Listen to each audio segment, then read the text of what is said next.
Hello, we're going to do a how-to today. We're doing rear brakes, so we're going to take off this cruddy crap and we're going to put on this shiny crap.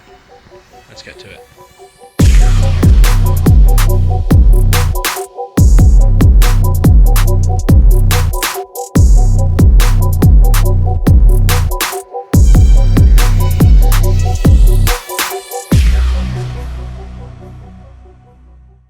Okay, so tool-wise, I do this for a living, so this is why it's all like snap-on crap, but you don't need any of it. You just need something to take your wheel off, a 17mm socket if you're on standard wheel nuts or bolts. We're on these, but they're still 17mm. Ideally a breaker bar, but I've got an impact gun. You're going to need some form of 7mm Allen key. I've got these little bit driver ratchet things, they're super cool. But normal Allen key will be fine. You're going to need a 16mm socket on either a breaker bar or some kind of long ratchet, which is what I'm using today. Hammer's not essential, but they are always helpful. Pry bar is also not essential, but is going to be very helpful. Or you can use a flathead screwdriver, so I've just got both out. You do need some grease, ideally proper brake grease, but today we're going to be using copper slip, which is just perfectly fine as well. A wire brush is helpful, and maybe some penetrating fluid if the bolts are tight. Okay, so if you're using a breaker bar, before you jack up the car, crack the wheel bolt, so just get your breaker bar and just crack quarter of a turn. It's going to make the next bit for you very easy. We're on an impact gun, so we don't need to do that. Obviously jack up the car, make it safe. These are self-locking jacks, so if they collapse they basically turn to an axle stand. We'll get all of that off, get your wheel off. Wheels also make great jack stands, so if you put them under here, it will save you. Okay, so your wheel's off, come to the back and you'll have these little black rubber plastic things. Let's get some torch somewhere.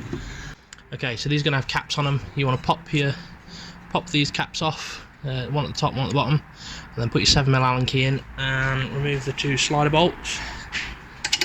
So we're going to get this in here. Just like that. Okay.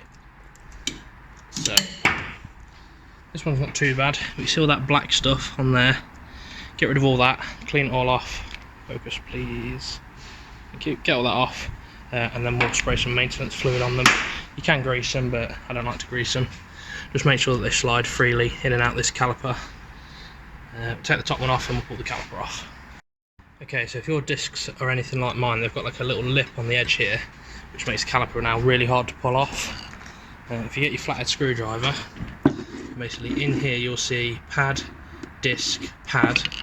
If you wedge it somewhere on that side, doesn't matter if it's on the pad or the disc or whatever, and then just pull towards yourself, what it basically does, it pushes the piston back into the caliper, and then literally they just lift out. Makes that job a lot easier. So now we're going to remove the pads. I should put that up there, get him sort of in there, we'll wiggle that one out. This pad has got clips on the back of it, so you see it's got them three prongs, they clip into the piston of the caliper, so that's why that one won't just fall out. They're now out, caliper's out of the way. This is where you need your 16mm, and then you're going to have two bolts here and here. You need to undo those, and that's going to pull off the carrier, so I'll do that and then I'll be back. So a tool that I've forgotten is another Allen key. I can't remember what size it is, it might be a 6mm. Basically behind these spacers there'll be obviously your 5 wheel bolt holes, and then there'll be one more that's basically like a disc locating screw. You obviously need to take that out before you knock your disc off. However, I don't believe I have them. Okay, so you can see obviously your 5 wheel bolt holes, and then this other hole, that's where your screw's going to go. They are a nightmare if they're rusty, so take your time. If you do strip the head off it, that's fine. Just get a Torx bit that's slightly higher. So I mentioned Torx and Allen keys. Basically, that's an Allen key, so it's just a hex head is another name for it. That's a Torx key. So see how it's got like the yeah, basically just cuts its own little shape, if you like, and then you can get that nasty bolt out. Right, next. Right, so now we're at this stage where everything's stripped down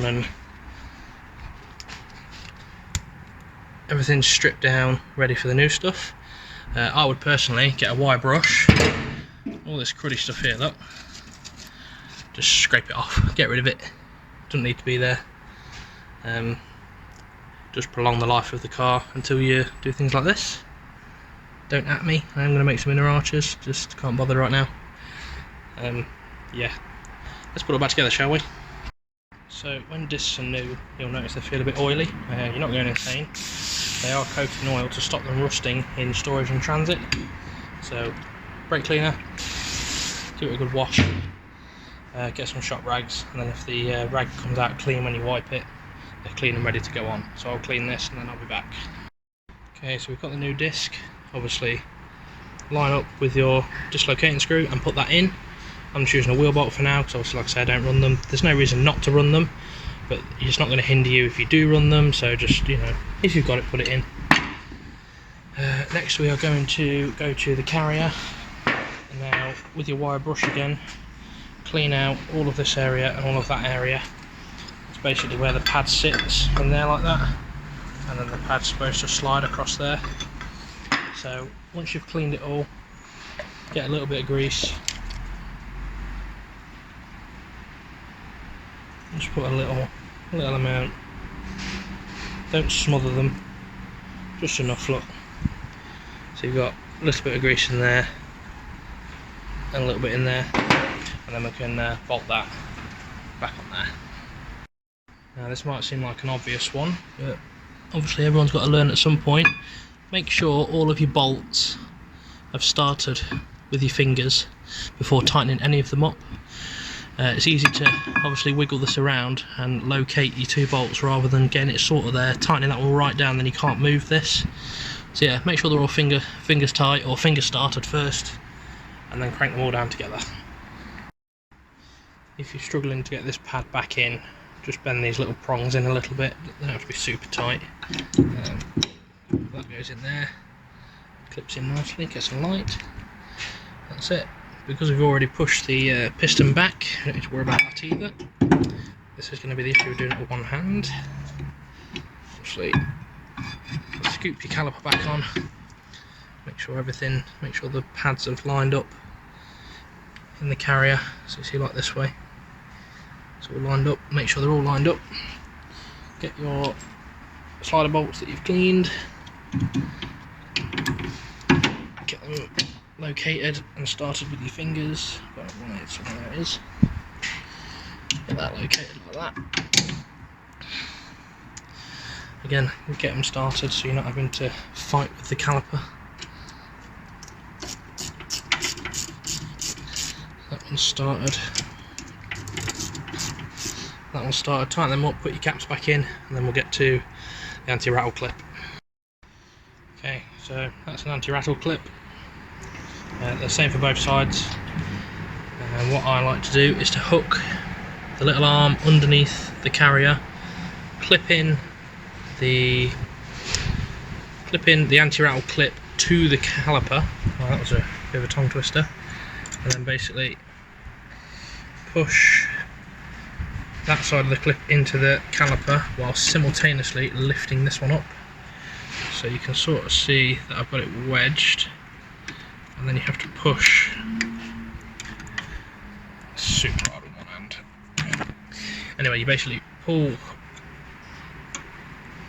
this piece away, you put your thumb here and push in, and then it will go on. So we've sort of got it wedged, and I can't really do it. There we go. So once you've got it wedged, you just push in. To remove them, put your screwdriver like this, push that centre in, and then they just ping out.